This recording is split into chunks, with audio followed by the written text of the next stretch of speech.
What's going on, guys? So a question I'm often asked is, should I look at buying a new RV as my first RV, or should I look at a pre-owned RV as my first RV? And there are so many different sides to this coin, and the point of this video is to try to help educate you on the things you should consider when you're looking at a pre-owned RV, and some of the things you should do as just best practice and your due diligence if you're considering buying a new RV, whether it's new or whether it's new to you. So let's talk about this. Hang tight, I'll be right back.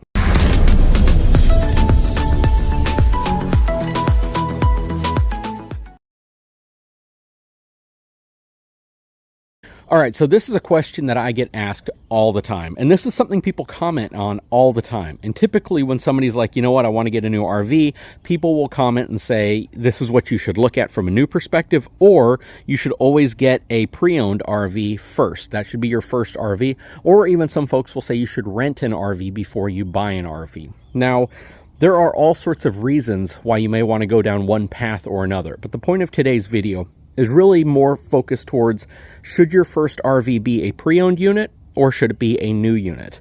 And this is a really important thing to talk about, because you really need to understand the mentality of folks who tell you you should get a pre-owned unit as your first RV. Typically, the folks who tell you this are going to be people who have owned RVs. They're going to be folks who have purchased a new RV and they had some type of a problem or a series of problems with it, and they either got rid of their RV or they got their RV fixed, kept it, and then decided to sell it at a later date. So the mentality oftentimes is, if you buy a pre-owned RV, you're getting an RV that the first initial owner who bought it new dealt with all the problems and then fixed those problems. So you're buying an RV at hopefully a reduced price, not so much these days, but hopefully a reduced price, and all the problems have already been dealt with because the original owner experienced those problems and fixed them before selling it. Now, I get the logic in that, and that there is some truth in that as well, that there are a lot of RVers who bought their first RV, they did all sorts of upgrades, modifications, they fixed things that were damaged, they went through that whole initial hump of sending it back to the service department, having it worked on, and the RV that you're buying as a pre-owned unit is in arguably better shape than it was when it was sold brand new. I get that argument, but I don't always agree with it. Let me explain why.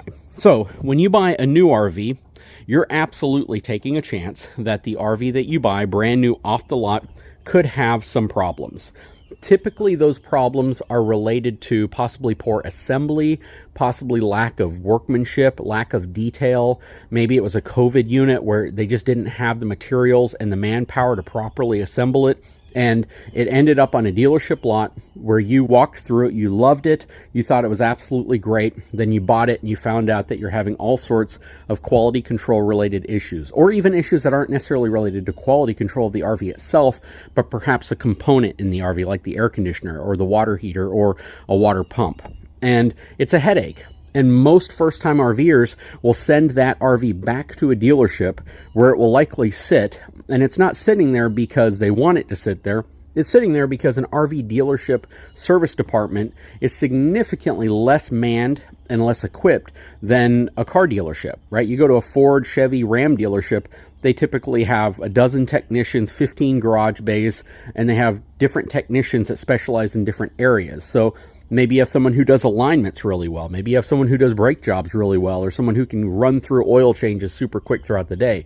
But they typically have the staff to manage multiple vehicles simultaneously. RV dealerships typically will have like 3 technicians, unless it's some huge, massive dealership that can afford to have, 25 technicians working at the same time. But that's usually not the case. It's usually a small handful of technicians, and they have to be technicians, they have to be carpenters, they have to be electrical specialists, they have to be plumbing specialists, they have to wear every single possible hat, and at the same time they have to prep and get new RVs that are arriving at their lot ready for sale as well. So they're fixing problems on stuff that just arrived, and they're trying to work in customer-related issues at the same time. So yeah, you buy a new RV, you have some problems with it, you send it back to the dealership, and that starts the whole chain of just the bad experience process. You pay a lot of money, you get your RV, you just want to go camping in it, you just want to build memories, you just want to use it, but what you're finding out is your first trip might be to the dealership so they can work on it. Now, that's not always the case. There are a lot of folks who buy RVs, and the vast majority of them likely They buy RVs and they go straight to camping and they love it. They experience minor problems along the way and they fix them. They deal with problems as they occur, especially folks who go into it with their eyes wide open, understanding that you do have to be a little mechanical in order to own an RV. You have to understand how to work on RVs to some degree. You have to know how to operate a power drill, impact driver, hammer, and you have to be able to do those little things that it takes to maintain something that could likely break whenever you're towing it down the road. So, those are the scenarios that most people encounter whenever they buy a new RV. Either it's a perfect experience, they love it, they don't have any major problems. If they have minor problems, they fix it, or they have a bunch of minor problems or a few major problems that send it back to the dealership and start that bad experience. So that is typically why somebody who is a veteran at RVing is going to say, you know what, your first RV should be a used product. Because I had a new one, I had problems with it, I had all those problems fixed, and eventually I decided to sell it. Well, here's the cautionary tale that you have to be aware of if that is the advice you're taking. When you are buying a pre-owned RV, stop and think for a second on why that RV is being sold. It's really only being sold for one of three reasons, typically. The first one is because the previous owner, or the current owner, I guess, has just gotten out of it. They're not using it as much as they thought. It sits in a driveway, it sits in a storage area, and they figure that by selling it, it's an expense they don't have to carry anymore. They don't have to maintain it. I'm just going to get rid of it. I'm not going to RV for a while because it pretty much sat there and did nothing.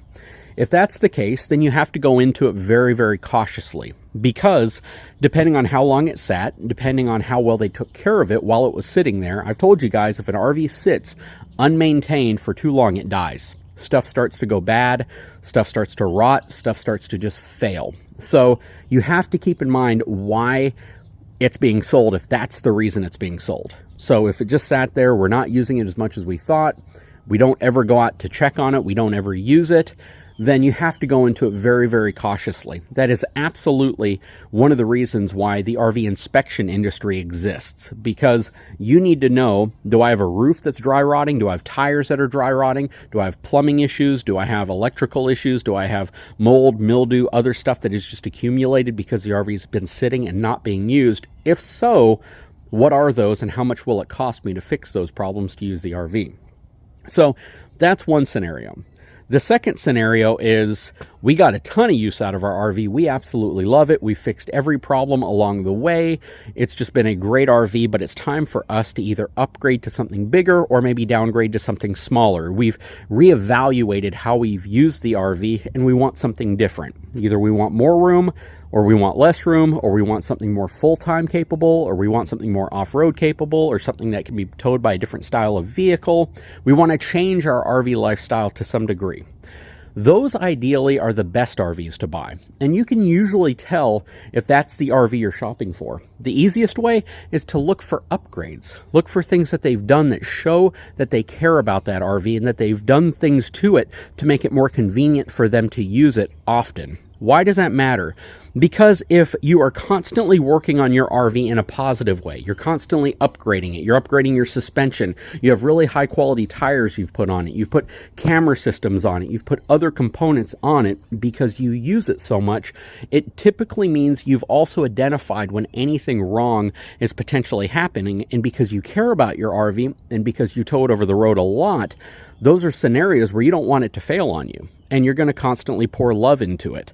So when I see an RV that is pre-owned, that is on a dealership lot, and it's got tons and tons of innovative upgrades done to it, you can tell that they've added technology to it, they've modernized it, they've done different things to show that they're vested in it. That is one of those types of RVs that I would say, yeah, definitely consider this one. But of course, get an inspection first. Make sure you inspect it. Make sure you have it thoroughly gone through, because you don't know how long it's been sitting at that dealership lot. You don't know how long it's been for sale. If it's being sold by an individual and they just love pouring out their heart and telling you all the memories they've had, and they got a picture of the US with every state checked on it, well, that might be a great find, but it's still worth having it inspected. If you see it on a dealership lot, they may have traded it in for something different, and it could have been sitting there for 6 months. It may be an older body style, or maybe it lacks some of the newer technology and people just haven't purchased it because of that. and it's just sat there. And if that's the case, again, RVs that aren't used die. And it doesn't matter how well it was loved when it was loved. If it's not loved right now, and if it's not being taken care of by the dealership, then it's absolutely something that you should get inspected. Now, a lot of people are wondering, why do I keep pointing at my Brookstone? Because this arguably would kind of be like a lightly used model that somebody might see on a dealership lot. We never full-timed in it. We've probably used it a total of 35, 40 times for typically shorter trips. A lot of love's been poured into it, a lot of upgrades, even simple things like snap pads. It shows that you care about your landing gear feet, right? It shows that you want to enhance that. The Reese Goose Box up front, the upgraded suspension, the different things that we've done on the interior of it, the cameras around the outside. These are all signs that someone who owned this RV cared about it. We put money into it. We put time and effort into it, and it shows that it was more than just an RV sitting in a lot, that it was something special to us. So those are the types of RVs that are typically the best finds. And oftentimes, they're going to show that they've been used, and they've been used quite often. Now, the third one is the one that you have to be most cautious of, and that is the RVs that are for sale either by an individual or by a dealership that are pre-owned, that are only for sale because the previous owner or current owner, if it's on consignment, has had so many problems with it that they're just trying to dump it. They're just trying to get rid of it. They don't want to deal with those problems. They realize how expensive those problems can be to fix, and they are just trying to get rid of it. They're trying to wash their hands clean of it, and it may cosmetically look absolutely fantastic. It might only be a year old. It may only be 6 months old. It might be a 2022 model, and you're wondering why this thing is for sale already. That might be the worst possible scenario when it comes to buying a pre-owned RV. So there's a lot of folks who are going to say, well, just get it inspected. And sometimes the inspection will give you everything you need to know about that RV, all the potential problems, all the things that have happened to it, only because they've dug that deep into it. But sometimes you can't identify those problems until you physically tow it. Like if there is some type of frame-related failure, if a component of the frame is cracked and broken, and the only time you can see that is when it's being towed down the road, an inspection may not find that, because they're not going to open up every possible door and look at every possible weld or joint to see if there's cracking or if there's deformation or if there's some type of a problem. They might look at some obvious areas, but an inspection may not reveal those things. The only thing that sometimes reveal problems is when you're towing it down the road. Think about a vehicle. You can go look at a truck at a dealership lot and it might look great. Everything might be perfect. But do you really know how well that truck drives or is maintained until you actually drive it down the road and you listen to it? You listen for problems that you might hear. You listen for weird noises. You listen for things that only reveal themselves when it's going down the road under power. And an RV is really no different. If you're not towing it or you don't have the capability of towing it, you can identify a lot of things. If it's a frame-related failure to an A-frame, you can typically find that. You could see it. An inspector should be able to find that and see those types of issues. But if it's concealed, if you don't see the vast majority of the frame, which is up in this area, or you don't see frame sections that aren't just visibly obvious, and there's a failure that's occurring there, well, then you might never see it until you buy the RV and you're towing it down the road and you've already put your money into it. So, in my opinion, the most cautious you should be when shopping for a pre-owned RV would be the RVs that are awkwardly new, that don't look like they have any problems at all, that don't have any type of upgrades, or basically the current or previous owner hasn't shown it any type of upgrade love. Because we all know when you buy an RV, if you love it, you're going to upgrade it. If there's none of that that's been done to it, and it just looks like somebody maybe didn't want it, they thought RVing was going to be cool, but 6 months later they got out of it, even though they're probably way, way, way upside down on it, those are the units that you have to be most concerned with. Those are the units that you have to be very, very aware of the chance that somebody got rid of it because they had more problems that were too overwhelming for them, that they didn't want to spend the money on, and it's being prepped to look good on a dealership lot, but it was a nightmare for them. And in some cases, that doesn't mean it's a nightmare for you. For instance, if it's related to maybe a slide was crooked, maybe a window cracked or shattered for some reason, and it wasn't related to the structure of the RV, but maybe something hit it. Maybe it was a series of unfortunate events that weren't related to the quality of the RV. They were just mishaps that happened and made the previous or current owner stressed out about owning an RV. Maybe there were those types of scenarios, and if that's the case, it may be perfectly fine.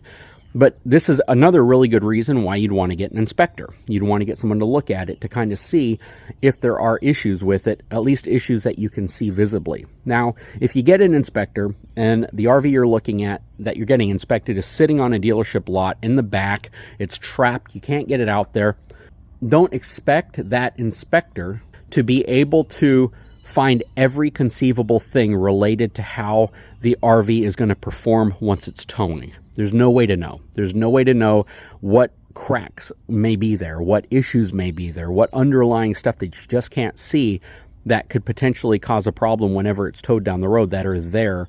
And again, you just can't see them. So just keep that in mind. If you're shopping for a pre-owned RV, it's typically going to meet one of those three criteria, one of those three scenarios. Either the people got into it, they did it for a while, and they're getting out of it.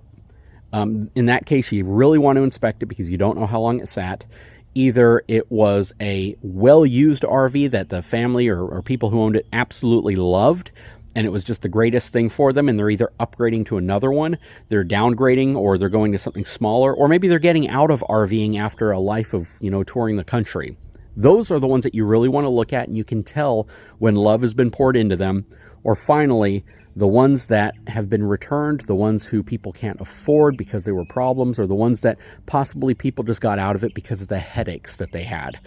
And if that's the one you're looking at, those are the ones you have to be most cautious of, and the ones that you absolutely need to spend the most time focusing on inspecting before you buy them. Anyways, guys, I sure hope you've enjoyed this video. I have nothing against buying a pre-owned RV. I do believe it makes sense to look at new RVs, only because over the last couple of years, because of COVID, the prices of RVs skyrocketed so high and dealerships were offering so much money for you to trade it in or just to buy it off of you, that a lot of times even the pre-owned units cost more or about the same amount as a brand new unit. And you have to identify if that's the case. And you also have to be sure that you're buying, or at least you're shopping around before you're buying, that you're looking at what the specific model you're inspecting, that you're taking into consideration the price of other exact same units around the country, and is the one that you're looking at priced competitively to those. That's really, really important. You have to make sure that the RV you're looking at isn't being gouged, that you're not paying over only because it's the only dealership around you. And maybe they feel that you're willing to pay that amount, but then you find out that another dealership is selling the exact same unit for 25 to 30% off. So these are just things you should consider. Anyways, guys, please leave a comment below. I would love to know what your thoughts are. This is a tough topic because I can't specifically tell you if a pre-owned unit or even a new unit is a good buy. You should always get it inspected. It always makes sense. It does cost a little bit of money, but it can save you a lot of headache, and it can save you a lot of regret on the back end if you get it inspected. Anyways, guys, I hope you've enjoyed this video. If you haven't had a chance, please take a moment, subscribe to the channel, give me a thumbs up, and we'll talk to you again very soon.